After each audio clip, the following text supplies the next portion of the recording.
Высокотехничное, инновационное, уникальное. Два предприятия Чувашии к Дню Республики сделали свой подарок. В Маргаушском районе завод «Сеспель» запустил производство танк-контейнеров, предназначенных для хранения и транспортировки жидкостей, сжиженных газов и сыпучих продуктов. А в Чебоксарах появился новый комплекс торгово-технологического оборудования «Чувашторгтехники». Агрегат, больше похожий на миниатюрную стиральную машину, промышленная картофелечистка. За 1 час эти аппараты способны избавить от кожуры до 500 килограммов картофеля.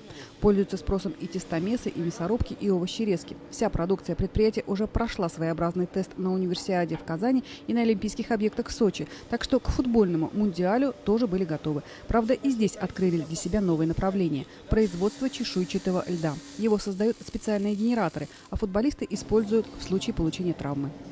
В России это никто освоить не мог. Как правило, покупали комплектующие на Западе и потом агрегатировали.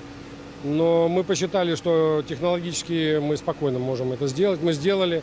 Нет такого города, где проводится чемпионат, где бы не стояло наше оборудование. На стадионах это линии раздачи, внутри это пароконвектоматы, фритюрницы, много чего есть. Вокруг, вы знаете, да, там есть нормы, которые должны соблюдать стадионы и города по количеству питающихся. Нет таких городов, где нас нет.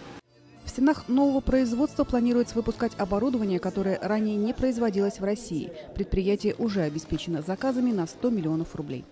Нам очень нужно сейчас в России, чтобы доля импортных машин из Италии, Германии, из других стран мира, она сокращалась, а доля нашего внутреннего производства, она росла. И это можно сделать только нашими совместными усилиями. Нам очень приятно, что Чувашторгтехника для многих предприятий отрасли является примером, на который все равняются.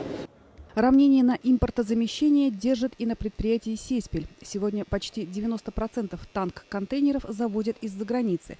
Проектная мощность нового производственного комплекса около 300 машин в год. В планах на ближайшую перспективу на 30% освоить российский рынок, на долгосрочную – работать на экспорт.